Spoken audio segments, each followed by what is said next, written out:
You check your bank app before you get out of bed, before coffee, before you've said a word to anyone. You don't even remember deciding to do it.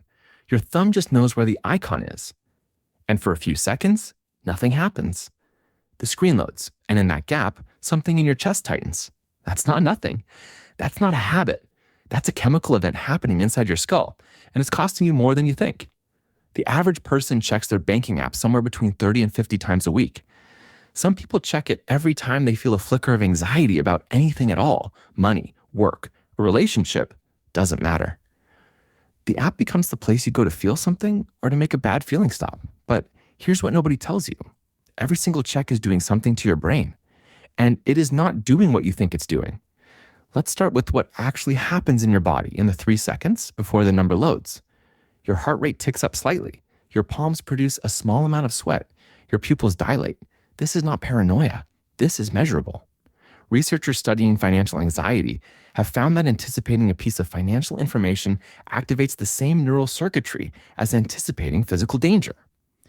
Your amygdala, the part of your brain that has one job, detect threats, treats the loading screen on your banking app the same way it would treat a rustling bush that might contain a predator.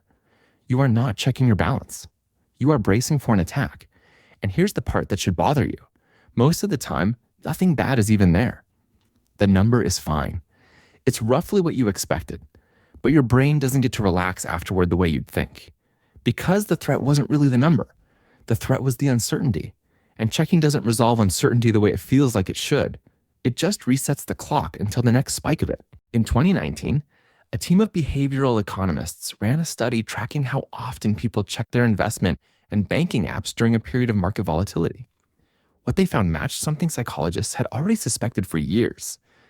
People who checked their accounts most frequently weren't the most informed. They were the most anxious, and the checking wasn't reducing that anxiety. It was feeding it. Each check gave a tiny hit of relief when the number was fine, and that relief is exactly what taught the brain to go looking for it again. This is not a metaphor. This is the same basic loop that runs behind checking your phone for notifications, refreshing a social media feed, or pulling a slot machine lever. Random reward, intermittent reinforcement, the most addictive pattern psychology has ever documented, quietly running in your pocket, and you didn't install it on purpose. Your bank did. Because here's the thing nobody wants to say out loud. Banking apps are not neutral tools. They're designed. Every ping, every red notification dot, every your balance has changed alert exists because someone in a product meeting decided that opening the app more often was a metric worth optimizing for. More opens means more engagement. More engagement means more opportunities to sell you a credit line increase, an overdraft protection product, a savings account with a slightly better rate than the one you already have. The number you're checking obsessively is real. But the frequency with which you're checking it was, in part, engineered. So what is this actually costing you? Not the money itself. The attention, somewhere between 30 and 50 times a week, multiplied by the small tax of stress each check carries, adds up to hours of low-grade dread accumulating in the background of an ordinary life. Psychologists have a name for this general phenomenon: financial rumination. The tendency to replay and recheck and mentally rehearse money worries the same way people ruminate over an argument or an embarrassing memory. And like all rumination, it doesn't solve anything. It just wears a groove into your nervous system that gets easier to fall into every time. There's a study out of Cambridge that looked at chronic financial worry, not poverty itself, worry, and found it measurably reduced performance on cognitive tasks unrelated to money entirely. Working memory, problem solving, even basic attention span, all took a hit in people who reported frequent financial anxiety, regardless of how much money they actually had in the bank. The researchers described it as a kind of bandwidth tax. Worrying about money uses up mental resources the same way running a background app drains your phone's battery, even when you're not actively using it. You think you're just glancing at a number. Your brain is running a low-level threat assessment that's quietly siphoning cognitive fuel away from everything else you're trying to do that day. And here's where it gets stranger. This isn't unique to people who are actually struggling financially. Some of the most frequent bank app checkers are people who are, by any reasonable measure, financially fine. They have savings. They have stable income. But the checking behavior isn't really about the money. It's about control. In an unpredictable world, A number on a screen feels like one of the few things you can pin down and verify. So you verify it again and again. Each check offers a tiny illusion of control. And illusions of control are exactly what anxious brains crave most, because they're available instantly and they cost nothing to access, except, of course, the thing they're actually costing you, which is your attention, your calm, and the low hum of stress you've started to mistake for just being a responsible adult. There's an experiment worth mentioning here, not about money specifically, but about the mechanism underneath all of this. In the 1950s, psychologist B.F. Skinner ran experiments on pigeons using what's called a variable ratio reinforcement schedule. Instead of rewarding the pigeon every time it pecked a lever, he rewarded it randomly, sometimes after 1 peck, sometimes after 20. The pigeons pecked far more obsessively under this random schedule than they ever did under a predictable one. Predictable reward, the brain relaxes once it's satisfied. Random reward, the brain never relaxes because the next peck might be the one that pays off. Your banking app runs on exactly this schedule.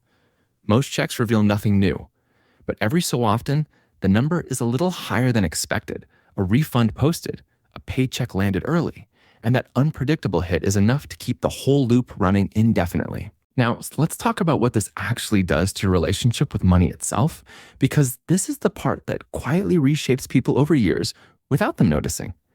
When you experience your finances primarily through anxious, repetitive checking, you start to relate to money as a threat to be monitored rather than a tool to be planned with. Financial planning requires a completely different mental mode than financial vigilance. Planning is slow, deliberate, forward-looking. Vigilance is fast, reactive, present tense.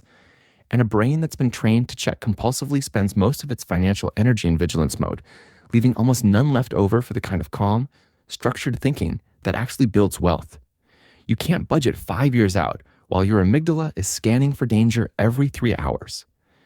This is why so many people who check their accounts obsessively still feel like they have no real sense of their financial picture. Constant checking creates the feeling of being informed without the substance of it. You know today's number. You often don't know your monthly average, your spending trend, your actual trajectory. That requires zooming out, and zooming out is exactly what the anxious checking loop prevents, because it keeps your attention locked onto the immediate, granular, right now number instead of the pattern underneath it. So what's the alternative? Not ignoring your finances. That swings too far the other way and creates its own kind of damage. Avoidance often costs people more than obsessive checking does, through missed fees, ignored problems, decisions made in the dark. The actual shift researchers point to isn't frequency, it's structure.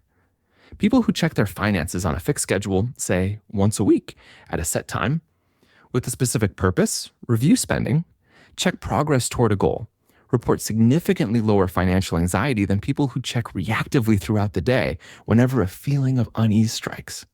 The difference isn't how often you look. It's whether looking is something you're doing on purpose or something your nervous system is doing to you. There's a small but telling detail in some of this research. People who moved from reactive checking to scheduled checking often reported an unexpected side effect. They didn't just feel calmer. They made noticeably fewer impulsive financial decisions.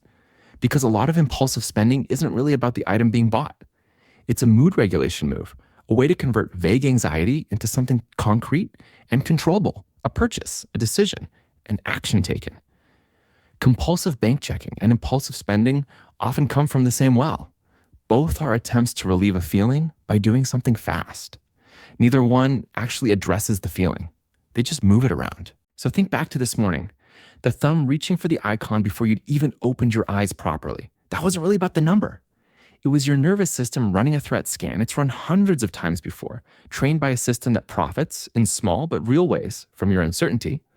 The cost was never really visible on the screen. So it was the 3 seconds of tightened chest before the app loaded, repeated 30, 40, 50 times a week, quietly wearing down the exact mental bandwidth you'd need to actually build the kind of financial life that would make all that checking unnecessary in the first place. The number was probably fine the whole time. It usually is.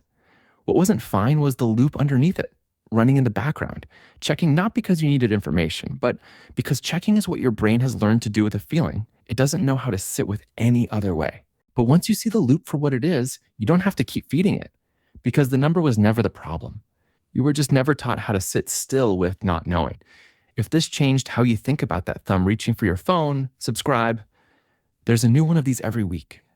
And if you know someone who checks their bank app more than they'd like to admit, send them this one. See ya.